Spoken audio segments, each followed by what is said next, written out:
Sir अखलाकियात किसी भी माशरे को बेहतर बनाने में कितनी ज़रूरी और अहम किरदार अदा करते हैं। सर इसकी मिसाल हमें दुनिया भर में मिलती है। अभी जब रिसेंटली फीफा में वर्ल्ड कप हुआ, जापान के जो आए हुए थे वहाँ पे वर्ल्ड कप का मैच देखने, उन्होंने कितनी बेहतरीन मिसाल दी कि उन्होंने वहाँ पे जो स्टेडियम में लोग बैठे थे उनका कचरा उठा दिया। और यहाँ एक हम लोग हैं कि अपनी बबल या कुछ भी खाएँ तो अपना कचरा नीचे डाल लेते हैं और कहते हैं कौन जाएगा डस्टबिन। तो ये हमारे माशरे में मतलब क्यों नहीं है और कब आएंगी? पहले आप इस सवाल में 3 सवाल हैं, तो सबसे पहले मैं पहले सवाल के ऊपर आता हूँ। अखलाकियात के बग़ैर कोई भी माशरा तरक्की नहीं कर सकता। आप देखें, ये जो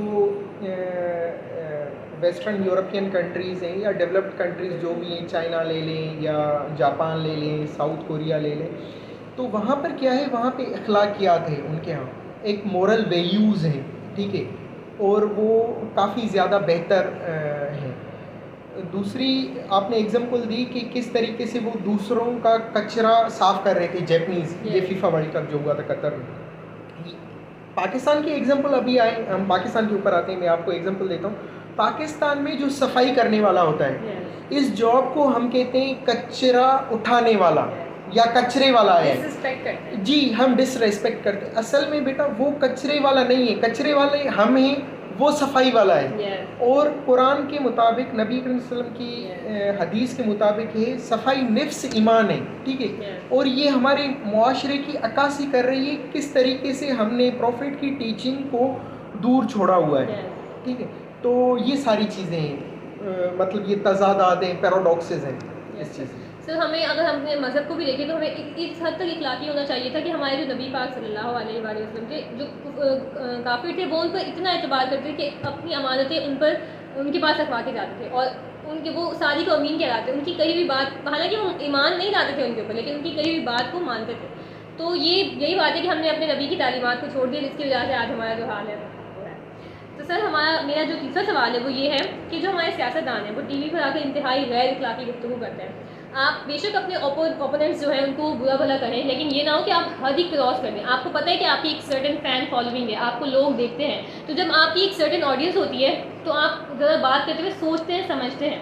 ये नहीं कि आपके मुँह में जो आता है आप बस आपका दिल चाहे तो आप बोल दें। और अफसोस की बात है कि हमारा मीडिया भी उन लफ्ज़ों को फिल्टर नहीं करता। रेटिंग्स के चक्कर में वो उन लफ्ज़ों को और हवा देता है, जिसकी वजह से उनकी रेटिंग्स तो आ जाती है, लेकिन जो हमारे छोटे बच्चे घर में अपने पेरेंट्स के साथ बैठ के टीवी देख रहे होते हैं वो उनके माइंड में चला जाता है और सबकॉन्शियस में फीड हो जाता है, जिसकी वजह से जो है लोग भी वही गैर इखलाकी गुफ्तगू करने लग जाते हैं। यानी कि अगर कोई पीटीआई वाला है या नून लीग वाला है या पीपल्स पार्टी वाला है, वो एक दूसरे को वैसे ही बैश करते हैं, अगर गलियों में या अगर घरों में या फिर इवन क्लासेस में, कि वो आप ये हैं, उन्होंने ये कहा था आपके बारे में। तो ये सर आपको क्या लगता है कि जो हमारे सियासतदान हैं उनको अपनी जो गुफ्तगू है उसको कितना बेहतर बनाने की ज़रूरत है, और क्या ये भी एक मतलब ये भी एक वजह है हमारे गैर इखलाकी होने की?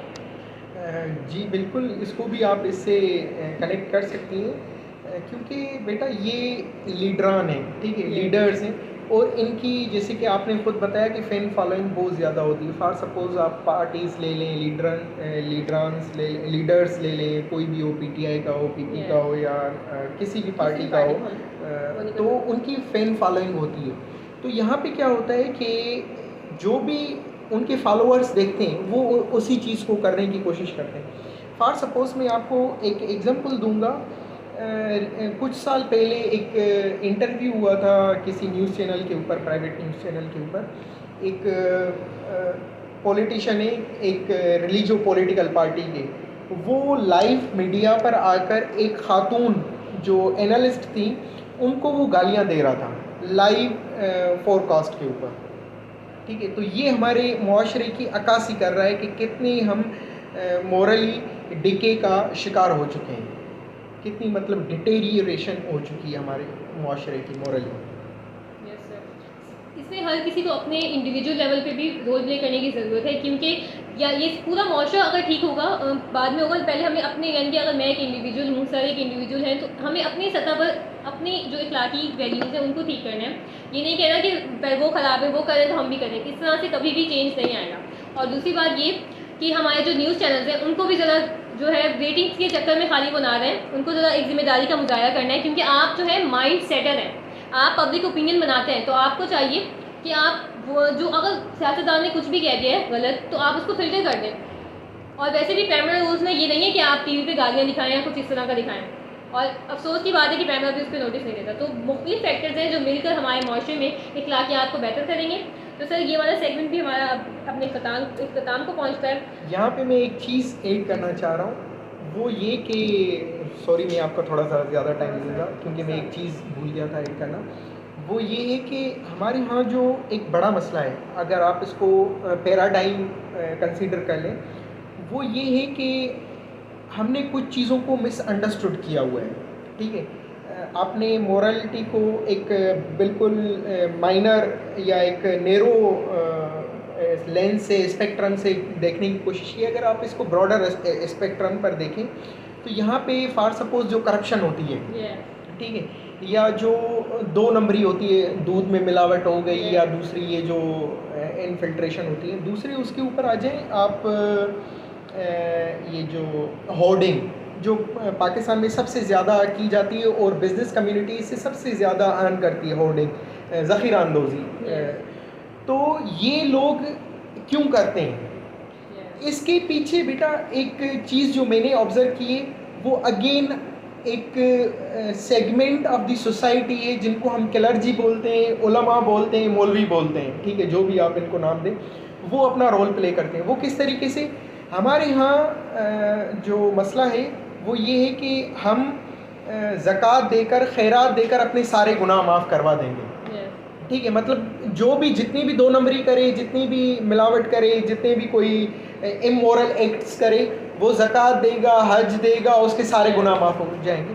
ऐसा बिल्कुल भी नहीं है। ये मिसअंडरस्टैंडिंग ऑफ रिलीजन है। इस्लाम इज़ अ मिसअंडरस्टूड रिलीजन, ये उसमें है। इस तरीके की कोई बात नहीं है, क्योंकि हुकूकुल लिबाद में ये चीज़ें आती हैं। ये वायलेशन ऑफ हुकूकुल लिबाद है और इसकी जो है ना माफ़ी नहीं है, कोई भी इसकी माफ़ी नहीं है अनटिल एंड अनलेस आप वो उसकी पे ना करो price. Thank you so much, आपने इसमें और मज़हब के एस्पेक्ट को भी शामिल किया। अब हम बढ़ते हैं अपने तीसरे टॉपिक की जानिब, वो है बुक रीडिंग। सर हमारे माशरे में बुक रीडिंग का कल्चर जो है वो ख़त्म क्यों होता जा रहा है, और सर इसकी वजह क्या है, आप क्या समझते हैं? एक तो ख़त्म होता जा रहा है या ख़त्म हो चुका है। हमारे यहाँ अगर आप देख लें 1998 के जो सेंसस हैं उसके मुताबिक पाकिस्तान की जो लिटरेसी रेट है वो 30% था। ठीक है, तो आप देखें कि कितना बुक रीडिंग का कल्चर होगा पाकिस्तान में, शुरू से देखें। ठीक है, और करंटली जो आप हमारे यहाँ शुरू से बुक कल्चर का बुक रीडिंग कल्चर जो है वो कम रहा है। ठीक है, रिसेंटली ये बिल्कुल ख़त्म होता जा रहा है। वो इस वजह से क्योंकि राइज़ ऑफ सोशल मीडिया, लोगों को एक फ्री एक्सेस है सोशल मीडिया की, इस वजह से ये बुक रीडिंग के तरफ से हट रहे हैं। दूसरा, यहाँ पे मैं एक और चीज़ ऐड करना चाहूँ कि बुक रीडिंग का जो कल्चर डाई हो रहा है या ख़त्म हो रहा है, उसका मेन रीज़न ये है कि हमारे स्कूल्स में, क्योंकि स्कूल्स ये ब्रीडिंग ग्राउंड होते हैं जहाँ पर बुक रीडिंग के कल्चर को उजागर नहीं किया जाता, जिसकी वजह से ये फैलता नहीं। सर आप इसमें, अगर आपको याद हो, आपने हमें एक बार मिसाल दी थी कि अगर हम तारीखी पस मंज़र में जाएँ तो जब यूरोप में ऑक्सफोर्ड यूनिवर्सिटी बन रही थी, ये वाली जो आपने हमें एग्जांपल दी थी, और यहाँ पे क्या बन रहा था, तो आपने जी तो ये वाली एग्जांपल भी देके आप ऑडियंस को समझाएं कि हमारा जो तारीख है तब से ही हमारा ना पढ़ने लिखने में कुछ दिलचस्पी नहीं रही। जी, आप आए इसके ऊपर, आपने बायोलॉजी की या फिज़िक्स, केमिस्ट्री या मैथमेटिक्स की जो भी बुक्स पढ़ी होंगी, जो आपके सिलेबस में होंगी, उसमें मुस्लिम फ़िलोसोफर्स का जिक्र होता है। ठीक है, अभी आपको ये तो पढ़ाते हैं मुस्लिम फ़िलोसोफर्स ने ये किया, आपको ये नहीं पढ़ाते कि इनको मारा किस वजह से गया। ठीक है, मैं आपको एग्जांपल दूंगा इब्न सीना की, एवेसीना की। उसको मारने के पीछे कौन थे, आप जाके हिस्ट्री उठा के चेक कर लें। ठीक है, तो या आप आ जाए प्रिंटिंग प्रेस। यूरोप में प्रिंटिंग प्रेस आती है 15th सेंचुरी में। ठीक है, ये आपकी आ जाती है। और जब ये ऑटोमन एम्पायर में बात आती है कि प्रिंटिंग प्रेस को यहाँ पे इंट्रोड्यूस किया जाए, तो वहाँ पर एक काजी होता है, चीफ काजी, वो उसकी अपोजिशन करता है। तो ये सारी चीज़ें हमारी शो करती हैं कि हम मॉडर्न एजुकेशन से और साइंटिफिक एजुकेशन से पर्टिकुलरली डिस्टेंस हैं। ठीक है, हम इसको अच्छा नहीं समझते। ये पाकिस्तान या इस खित्ते की जिसमें हम रह रहे हैं, इसकी ये तारीख़ है पूरी की पूरी कि हम मॉडर्न और साइंटिफिक एजुकेशन को तरजीह नहीं देते। बहुत शुक्रिया सर।